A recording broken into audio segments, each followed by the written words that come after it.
লন্ডনে বসে, দিল্লিতে বসে, পিন্ডিতে বসে আর কোনো রাজনীতি চলবে না।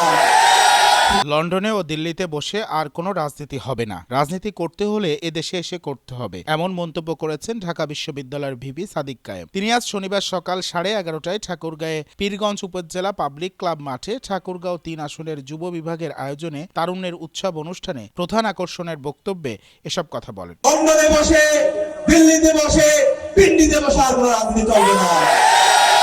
আমাদের অর্থ ব্যবস্থাকে ধ্বংস করে দেওয়া হয়েছে, আমাদের সংস্কৃতিকে ধ্বংস করে দেওয়া হয়েছে। তিনি বলেন, ঠাকুরগাঁও বিমানবন্দর বন্ধ হয়েছে ভারতের প্রেসক্রিপশনে। গত 54 বছরে ঠাকুরগাঁওয়ের জনমানুষের ভাগ্যের কোনো পরিবর্তন হয়নি। নেতৃত্বের অযোগ্যতা, দুর্নীতি এবং ভারতের প্রেসক্রিপশনের রাজনীতি করার কারণে উত্তরবঙ্গের মাটি ও মানুষের কোনো উন্নতি হয়নি।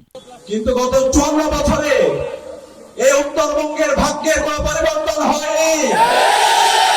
এই উত্তরবঙ্গে এত সম্ভাবনা থাকার পরেও নেতৃত্বের অযোগ্যতার কারণে, দুর্বলতার কারণে, দুর্নীতির কারণে এবং ভারতের প্রেসক্রিপশনে রাজনীতি করার কারণে এই উত্তরবঙ্গের মানুষের, মাটি ও মানুষের কোনো পরিবর্তন হয়নি।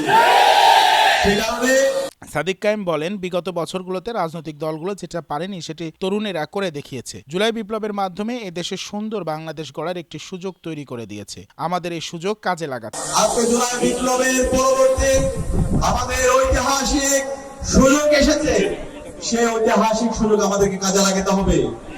এই জুলাই বিপ্লব হয়েছে এই সমাজ থেকে বৈষম্যকে দূর করার জন্য, এই সমাজ থেকে চাঁদাবাজকে দূর করার জন্য, টেন্ডারবাজদের দূর করার জন্য, দুর্নীতিবাজদেরকে দূর করার জন্য, দর্শকদেরকে দূর করার জন্য। ইনসাফের প্রতিনিধিদের জাতীয় সংসদ নির্বাচনে বিজয়ী করতে হবে। এ সময় প্রধান অতিথি হিসেবে বক্তব্য রাখেন ঠাকুরগাঁও 3 আসনের জামাতে ইসলামের প্রার্থী মিজানুর রহমান মাস্টার। এছাড়াও বক্তব্য রাখেন বাংলাদেশ ইসলামী ছাত্র শিবিরের কেন্দ্রীয় দপ্তর সম্পাদক মোহাম্মদ সিবগাতুল্লাহ সিবগা,